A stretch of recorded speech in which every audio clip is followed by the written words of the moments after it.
For decades, this 50-mile-long stretch of water through Panama has been a top choice for companies moving billions of dollars of goods around the world. But it's not as reliable as it once was. Say you're in charge of shipping 10,000 containers from Shanghai to New York in the most efficient way possible. Your go-to route, the Panama Canal, has raised toll prices by nearly 8 times and restricted the number and size of ships that can pass through it. That's because water levels are at an all-time low.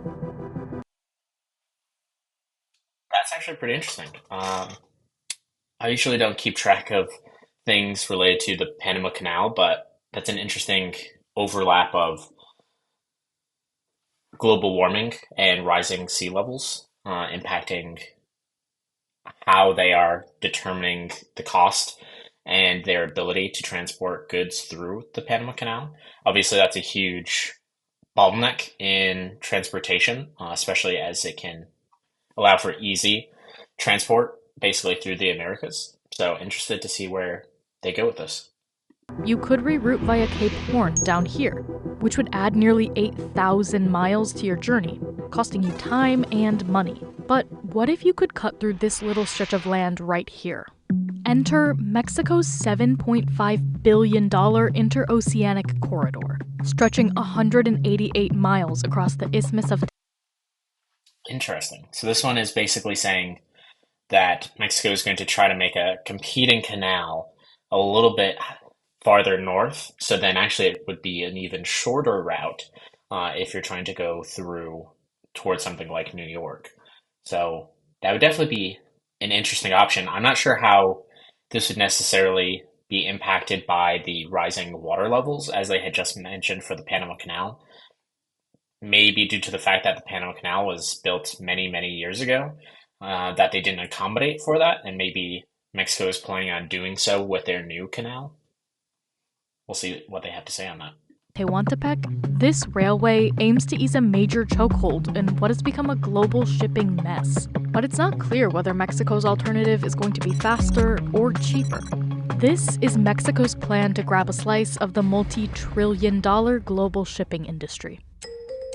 Now, this isn't actually Mexico's first attempt to take advantage of its strategic location.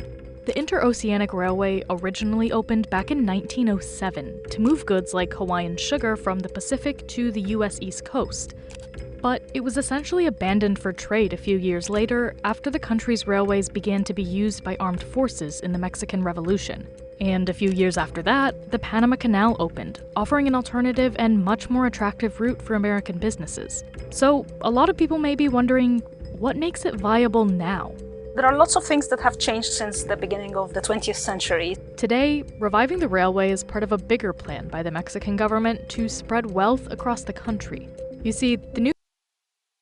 Interesting. Are they saying that basically this alternative path is actually not going to be a canal at all? Maybe this is how they're impacting, how they're avoiding the raising water levels, is that they're actually going to have a railway. And so potentially you drop goods off at a port on one side of Mexico, and then they continue their travel on a port on the other side of Mexico. That'd be an interesting alternative. New corridor runs through the southern states of Veracruz and Oaxaca, where around half of people live in poverty. The Interoceanic Railway will carry both passengers and cargo across 10 stops between ports in the Atlantic and Pacific. The hope is that the line will eventually link up to Tren Maya, which will connect to the tourist destination Cancun once it's complete. There are also plans to build 10 new industrial complexes along the route to take advantage of its proximity to the trade corridor. Think car part factories or agricultural plants. But all of that takes money and buy-in from the rest of the supply chain. Mexico needs. Yeah, that seems to be a lot of infrastructure that they're planning on building out. That would actually probably be great for Mexico's economy going forward.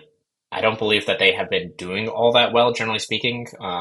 Last time I had looked into this, there's still a pretty high poverty rate, especially in COVID times. And so I haven't heard of a huge surge in their economy since then. So likely Mexico is still hurt quite badly by COVID and the impact that had on their economy. Something like this, especially being an alternative to the Panama Canal and adding additional infrastructure to support travel to major travel destinations and other services could definitely be a huge benefit for Mexico and maybe jumpstart their economy after COVID.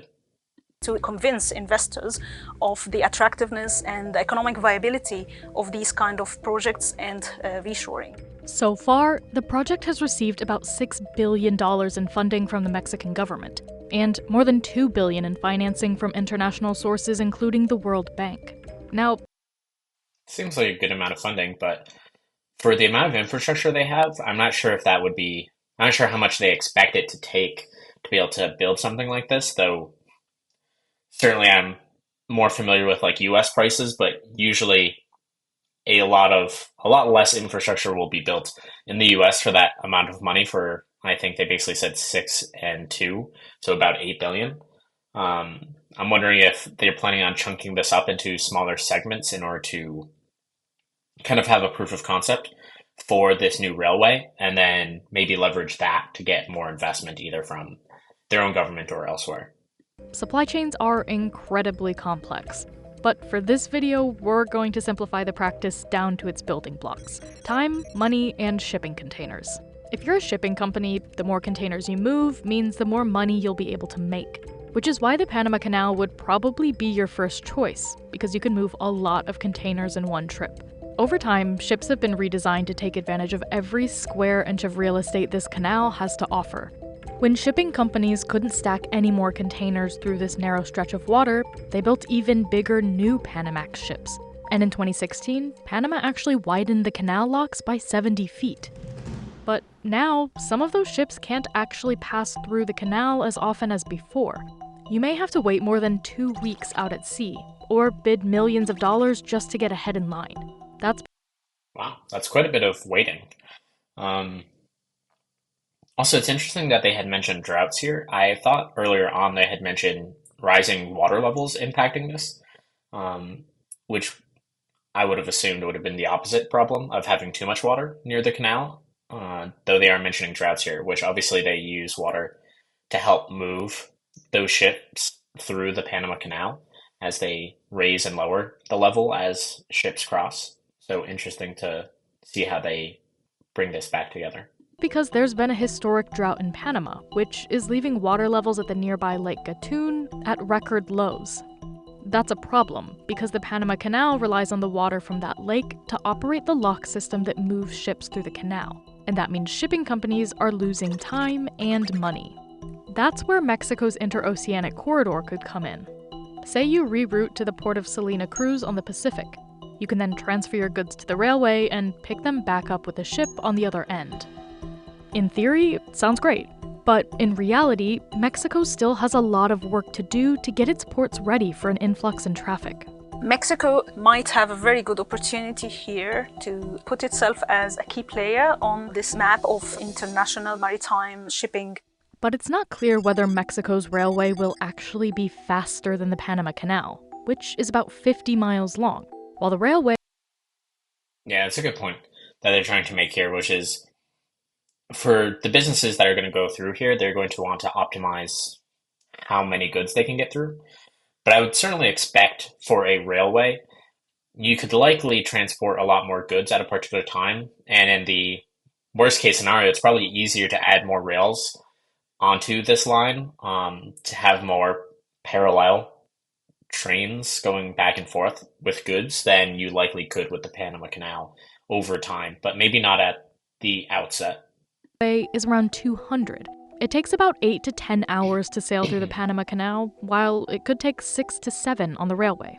But when you add in the time it takes to load and unload thousands of shipping containers off a ship, onto a train, and back onto another ship, it's more like 15 hours to pass through Mexico. But recent waiting times at the Panama Canal have caused delays of up to 2 weeks, as they try to preserve the amount of water that's displaced by heavy ships. So it's not clear exactly who wins out on speed right now. And then there's the question of capacity. Even within a few years from now, after the project has been completed, it's not going to reach even half of the capacity that the Panama Canal allows the shipping companies to transit through the... So something that's interesting here that they didn't cover in how fast things went is the fact that depending on your final destination, this corridor would be farther up north. So you'd also be losing time on your way to the Panama Canal. Obviously, the Panama Canal itself is a pretty short stretch of um, length for you to travel. However, Mexico, if you don't have to go as far south, and then you also don't have to kind of move back up north to go towards something like a New York City, I don't think they included that time into that consideration. And hopefully that would also offset some of that unloading and reloading that they had mentioned. The canal. A company involved with the development of Mexico's corridor says it'll handle up to 5% of the global trade passing through the Panama Canal. But it's not just the railway that needs an upgrade. The ports still need to be modernized because they aren't actually capable of handling that many new freight shipments right now. So this corridor isn't exactly a replacement, but it could be a promising plan B. This can be a very interesting case whether Mexico and Panama are actually going to collaborate in the future on the long term, and perhaps they can share data, they can reroute the vessels when there is a choke point, whether it is in the Panama Canal or in Mexico. The Panama Canal Authority told WSJ this route remains the top choice for shippers, and that we're always monitoring potential projects that could compete with our route. Now, it's not just Mexico that stands to gain from this trade route. Remember that order from Shanghai to New York? It's one of the most common journeys to pass through the Panama Canal. But the US government and businesses have been trying to loosen ties with China by moving operations closer to home through a tactic called nearshoring. So nearshoring or backshoring is when businesses relocate their supply chain processes back home or in a near country. Mexico is benefiting from its proximity to the US as a bordering country. Those involved with the project say all those new industrial plants Mexico wants to build could be used to make goods. So that's an interesting point that they're making here, that also maybe more work and more goods would actually be generated in Mexico itself instead of through China for the US. And so therefore, they might not actually need to have as much of a journey potentially, or they might actually be competing directly with the Panama Canal here. Though I'm not sure how that ties into their overall segment of this being an alternative for Panama Canal, because of course, if they are going to be making goods, they don't need to make it all the way in that location that they have. They could probably do it just over the border for US if that's the goal, and then it could be a very short trip back up to the US towards New York City in this case that they're demonstrating. Like the semiconductors used in everything from cars to smartphones and computers. Yeah, chips are huge right now. I'd be interested to hear how they elaborate on this. I believe this is something that they have certainly been looking into for such a short supply of chips. The chip shortage that folks are familiar with from COVID, I think, is definitely something that has sparked a lot of concern for the US in their future endeavors. They want to make sure that they can have a consistent supply of chips in order to handle things like phones or cars or whatever it is that we're going to be using it for. I believe that there isn't any manufacturer or institution that is within the US that actually makes these really small chips that I think they do overseas. And that's definitely something that the US is looking into. I believe they're even working with some folks to get a new manufacturing plant actually built in the US somewhere, maybe Arizona, in order to have an alternative supply in case something goes wrong with the current supply that they have. So it's interesting that they could also be moving it here to Mexico as well. In general, Mexico is ambitious and trying to play a role in the semiconductor nearshoring, so bringing back all the semiconductor chips to be closer to the US and be manufactured and processed in Mexico. Now, all of this represents potentially billions of dollars in trade and toll revenue for Mexico. This gives a lot of influence to the country. Soft power, basically. The Panama Canal Authority is expecting to bring in $5.6 billion in revenue this fiscal year. Even a slice of that is a lot of money. An Oxford Business Group report projects the corridor and the surrounding developments could boost Mexico's current GDP by 3 to 5% once it's operational. But not everyone in Mexico is set to benefit equally. Indigenous communities have said, Seems like they're going to be switching topics here. It's interesting that they kind of started with this canal alternative. Then they kind of mentioned nearshoring a bit, which seems to be unrelated to this rail alternative.